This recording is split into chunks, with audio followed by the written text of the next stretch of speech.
Meus irmãos, esse texto é um texto conhecido da grande maioria de nós, mas vale lembrar o que está assim em volta desse cenário, dessa passagem.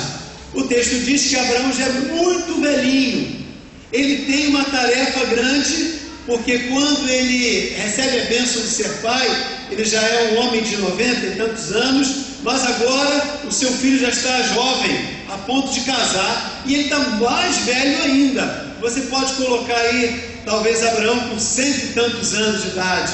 Como é que você descreveria um homem de 100 e tantos anos de idade?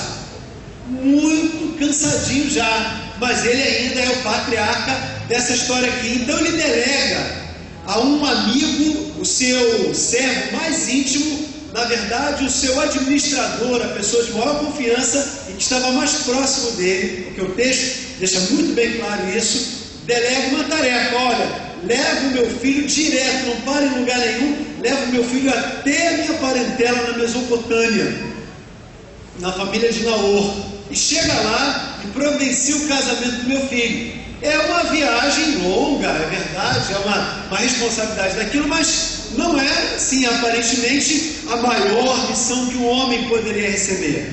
Mas ele olha isso com grande seriedade e nos ensina coisas tremendas aqui.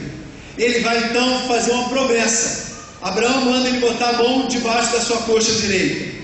Era um hábito oriental também. E desta atitude de intimidade, ele pede que faça a promessa de que ele cumprirá exatamente conforme a orientação de Abraão. E ele faz assim, e parece que não tem esforço nenhum, né? Do capítulo 24, versículo 9, diz: com isso pôs o servo a mão debaixo da coxa de Abraão, seu senhor, e jurou fazer segundo o resolvido. Olha como que começa o versículo, o que cita o versículo 10. Tem sua Bíblia aberta aí? Observe aí, versículo 10. Tomou o servo 10 dos camelos do seu senhor e levou consigo a todos os seus, os bens dele, levantou-se e partiu rumo à Mesopotâmia para a cidade de Naor. Bom, parece uma viagem simples, mas os meus irmãos, era uma big empreitada. Dessa tarefa e da realização desse esforço, o que a gente pode aprender com um pai que não é pai? Esse servo do Senhor agora toma a tarefa para si, que era uma tarefa honrosa, encontrar a esposa para o seu amigo Abraão. Ele tem algumas atitudes que vai nos ensinar como sermos hoje pais, crentes, homens, mulheres de sucesso na sua missão. A primeira delas está na ideia do compromisso, porque quando Abraão atarefou aquilo que aparentemente seria uma simples tarefa, transportar com segurança o filho até a Mesopotâmia e ali encontrar uma mulher para que ele pudesse procriar, criar seus filhos, dar continuidade na sua parentela. Primeira coisa que a gente percebe é o compromisso. Meus irmãos, Deus tem compromisso com esse homem, tanto com Abraão, como o servo, como Isaac, seu filho, com todos que estão envolvidos ali. E Deus tem compromisso conosco também. Quais são os compromissos que a gente poderia pensar, chamar a nossa atenção, compromissos que Deus tem para conosco? Quem pode nos ajudar? Qualquer irmão aí. Qual é o compromisso de Deus com a gente? Fidelidade. Fidelidade em quê? Ele é fiel. E o compromisso dele é cumprir a sua fidelidade na nossa vida, cumprir a palavra dele. Muito bem. O que mais que Deus tem compromisso com a gente, irmãos? Vamos ver aqui. Oi? Cuidar da gente. Deus é Pai, é verdade. O que mais que Deus tem cuidado com a gente? Compromisso conosco. Tem zelo. Ele tem um compromisso de nos dar a salvação, não é verdade? Nos encher com o Espírito Santo. Ele tem um compromisso conosco. Quando a gente morrer, o que vai acontecer com a gente?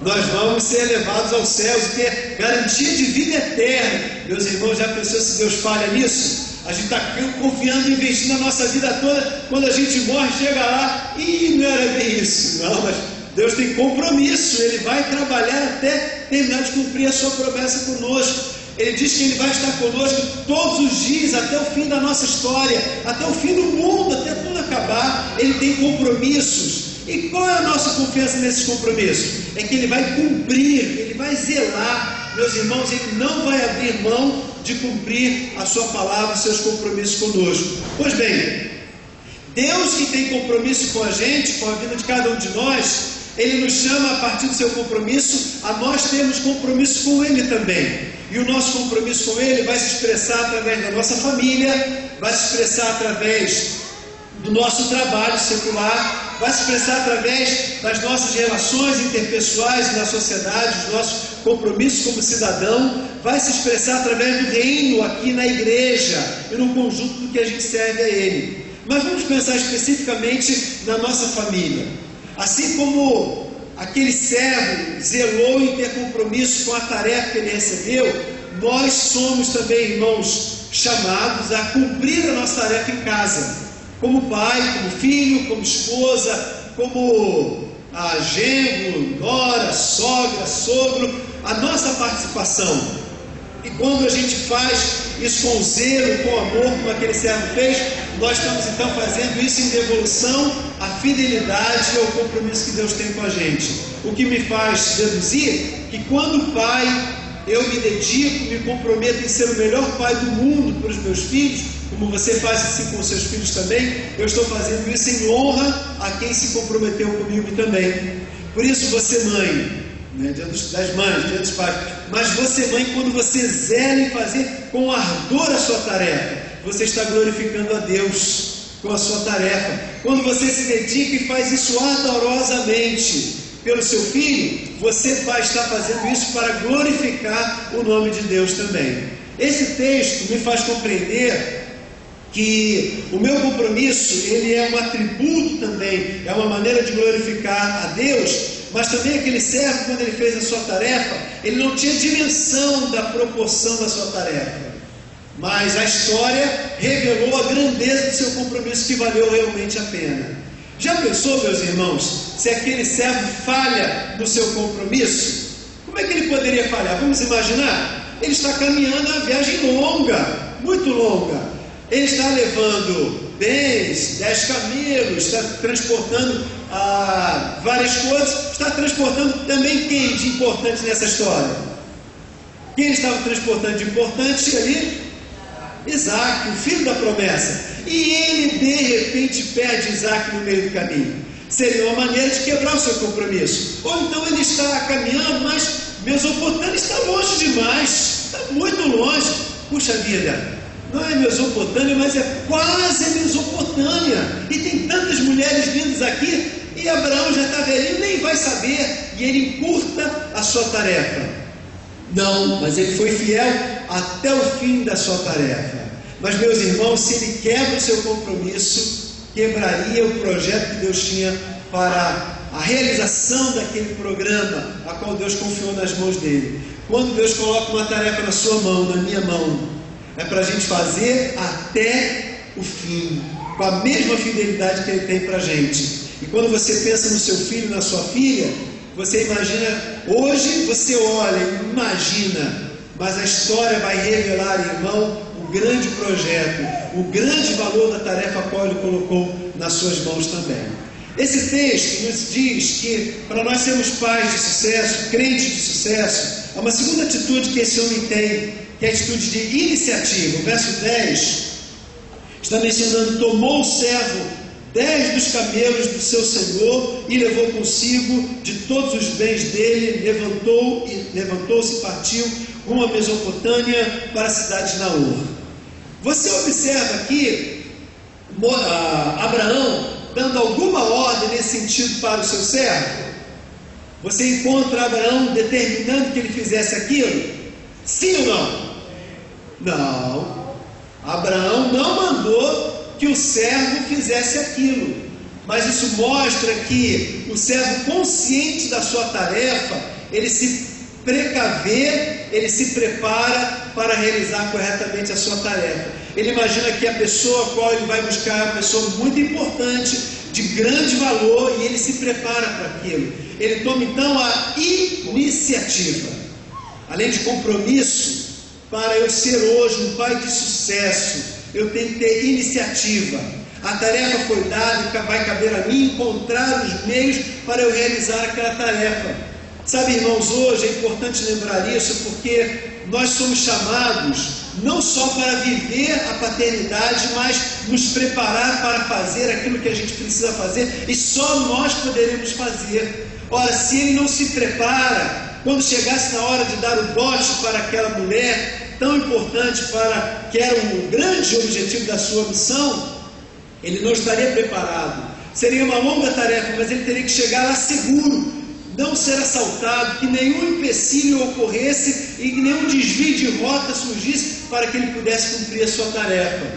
Eu e você somos chamados também a juntar camelos, e na verdade juntar tesouros, para na hora certa colocarmos como depósito para o alvo, para o bem do filho que a gente está criando. Esse é um tempo importante porque é um tempo de consumo.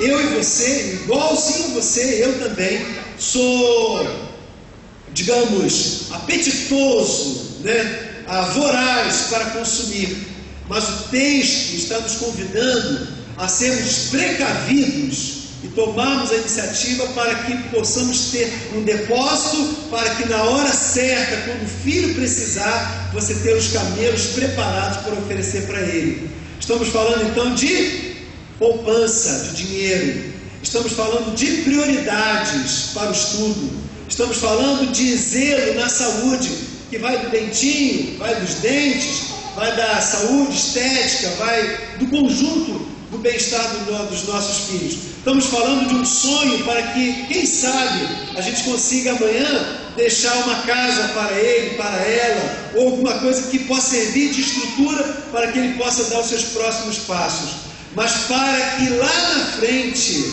nós tenhamos isso, a gente tem que ter o que, irmãos? Os nossos camelos preparados. E quando é que se juntam os camelos? Diz o texto que antes da caminhada ele prepara todo o arsenal que ele precisará. É lógico que ao longo da caminhada até a Mesopotâmia ocorreram muitos riscos para que ele perdesse aquele tesouro. Mas a Bíblia diz que primeiro ele se preparou e ao longo dessa sua caminhada ele trabalhou para preservar a iniciativa tomada por ele para o bem do seu filho. Meus irmãos, iniciativa, ela não é uma coisa que a gente vai ter lá quando estiver acontecendo, mas eu tenho que ter aqui antes da minha caminhada. Eu estou falando como pai de uma criança de 2 anos e uma de 6. É tempo ainda de iniciativa para mim. Estou falando para pais que são pais de juniores e adolescentes. Ainda é tempo, ainda é tempo. Mas quando a gente chega no final da caminhada, vai valer a pena olhar para trás e ver que nós juntamos e colocamos à disposição dele bons tesouros. A gente falou de alguns tesouros materiais, mas nesses camelos, quais seriam os bons tesouros de verdade?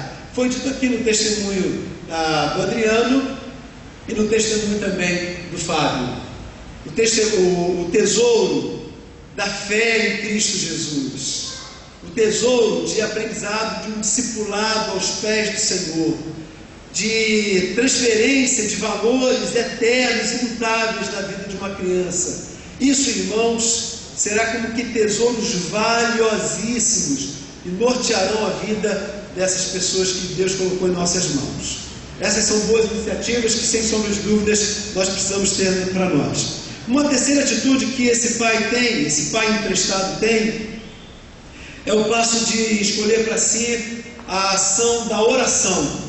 O versículo 10 a 14 está mencionando assim: tomou o servo do Senhor, tomou o servo 10 dos camelos do seu senhor e levando consigo de todos os bens dele, levantou-se e partiu rumo a Mesopotâmia, para a cidade de Naor. Fora da cidade, fez ajoelhar os camelos junto a um poço de água à tarde, hora em que as moças saíam para tirar água, e disse consigo: ó Senhor, Deus de meu senhor Abraão, rogo-te que me acudas hoje e uses de bondade para com o meu senhor Abraão. E eis que estou ao pé da fonte da água, e as filhas dos homens desta cidade saem agora para tirar água. Dá-me, pois, que a moça a quem eu disser, inclina o cântaro para que eu beba, e ela me responder, bebe, e darei ainda, e der de beber ainda aos teus camelos, seja a que designastes para que o teu servo Isaque se case, e nisto verei que usaste de bondade para com o meu Senhor. Esse texto diz que quando ele chega finalmente lá na Mesopotâmia, é fim de tarde, hora de término de trabalho, aquelas mulheres que cuidam dos rebanhos, ovelhas, outros animais, trazem até o local da fonte da água para beber da água. Ele para com os seus 10 camelos. Os irmãos têm ideia de quanto bebe cada um camelo, principalmente depois de uma longa viagem como essa? Em torno de 150 a 200 litros. É muita coisa. Mas agora você vai multiplicar isso por quantos?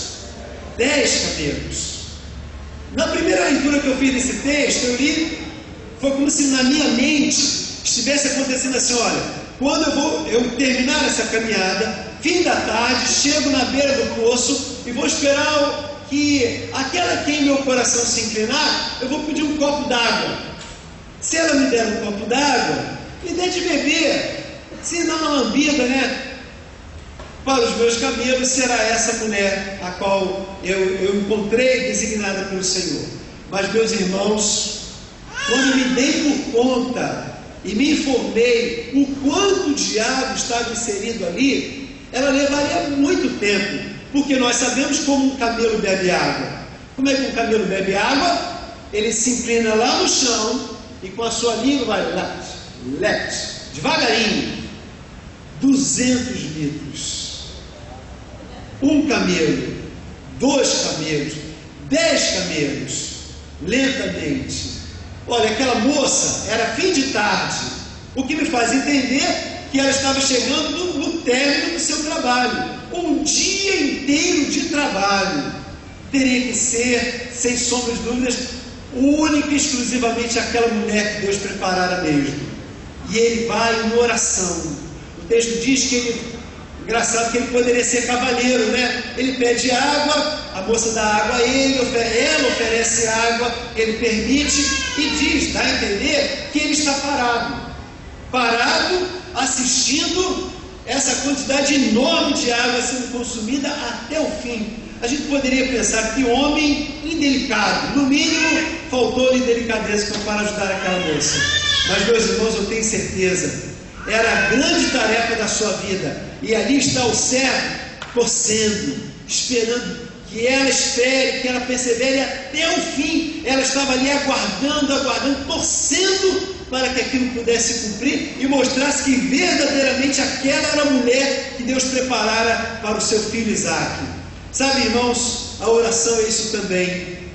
Quando nós nos colocamos diante do Senhor e fazemos prova pelo bem, pela salvação, pela restauração de um casamento, pela cura de um filho, pela libertação de um filho, nós nos colocamos e ficamos ali na fronte do Senhor, torcendo, lutando em oração, aguardando até que se cumpra aquilo que está prometido para o nosso filho, para aquela pessoa que é alvo da nossa intercessão. A intercessão é essa espera contínua de expectativa para que Deus realize e concretize exatamente aquilo que está sendo esperado na nossa intercessão.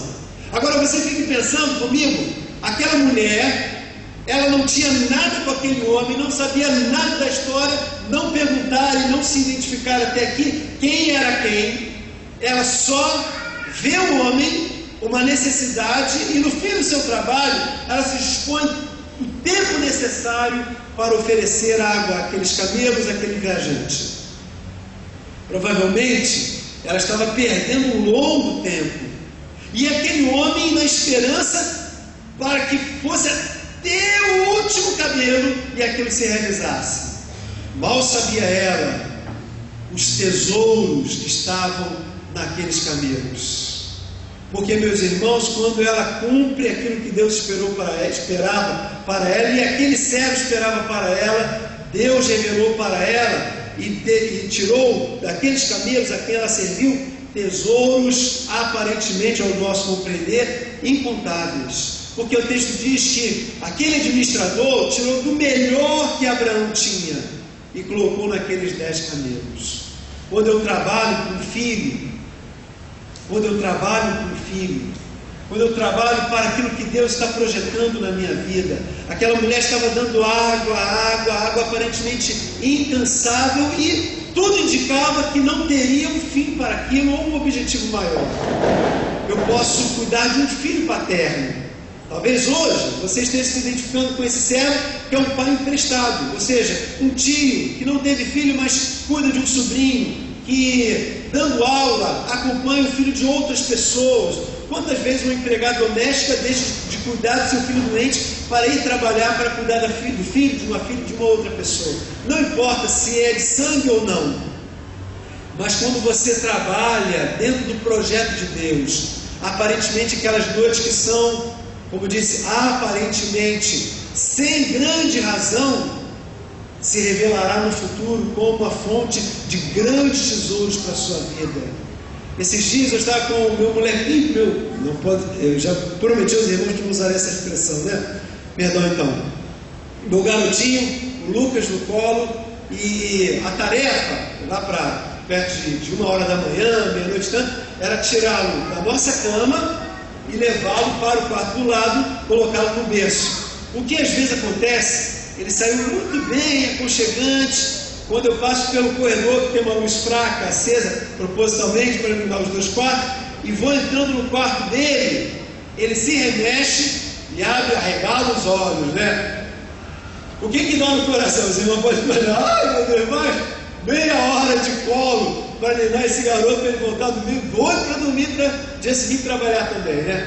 Mas nessa ocasião, ele me olhou nos olhos, sorriu, viu que era o papai, e se ajeitou gostoso no colo e continuou a dormir de forma profunda também. Sabe o que eles são assim, quando respira pesado, né? O segredo lá em casa é o bracinho, né? Quando você pega o bracinho e larga, ele cai, é porque ele já se rendeu de verdade, né? Você tem o resto da noite tranquilo, né? Meus irmãos, olhar o meu Lucas, ele rendido nos meus braços, de coração, irmãos, eu acho que das experiências mais gratificantes, nem que seja 1 da manhã, às vezes 2 da manhã, mas tê-lo no braço, largado, descansando, da confiança que o pai está segurando ele, vale demais. Eu sei, irmãos, que na nossa caminhada, aqueles que têm seus filhos já crescidos, podem olhar para trás e ver quantos fins de tarde você gastou horas e horas dando de beber para os camelos. Mas, meu irmão, coloque isso como palavra de Deus para a sua vida.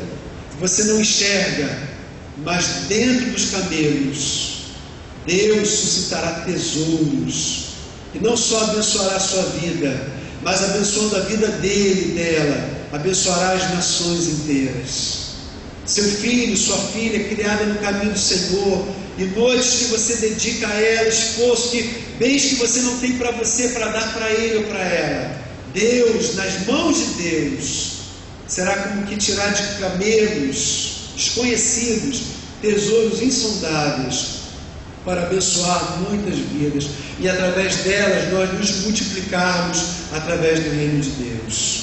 Eu quero desejar que você tenha compromisso com Deus, fazendo a sua tarefa em casa, no reino de Deus, na igreja, na sociedade, no seu trabalho, aonde for, comprometido como Deus está comprometido com você, tomando iniciativas cada vez mais comprometedoras, para que você possa suprir o que cabe só você suprir, que você tenha uma vida de oração, intercessão, de contínua espera até que a bênção se resolva, crendo que desse tesouro Deus abençoará muitas vidas.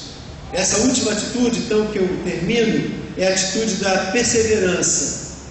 Os textos nós vamos ler por causa do nosso horário. Eu sei que os irmãos querem almoçar com o papai e com a mamãe, e eu também quero, né? Mas os versos de 15 a 23 vai mencionar que, graças à perseverança daquele servo, Deus pôde fazer com que na família, na cidade de Naor, se encontrasse a mulher de Deus para aquele jovem, e assim realizasse a vontade de Abraão, que na verdade era a vontade do Pai. Aparentemente, aquela era uma missão simples, mas o futuro revelou a grandeza daquela tarefa, assim como no futuro revelará a grandeza da tarefa que eu e você temos de educar, de criar aqueles aos quais Deus colocou em nossas mãos. Hoje nós plantamos, amanhã nós colheremos. Que você seja próspero naquilo que você está plantando. Amém? Que seja assim para a glória de Deus. Vamos ficar em pé, irmãos, e vamos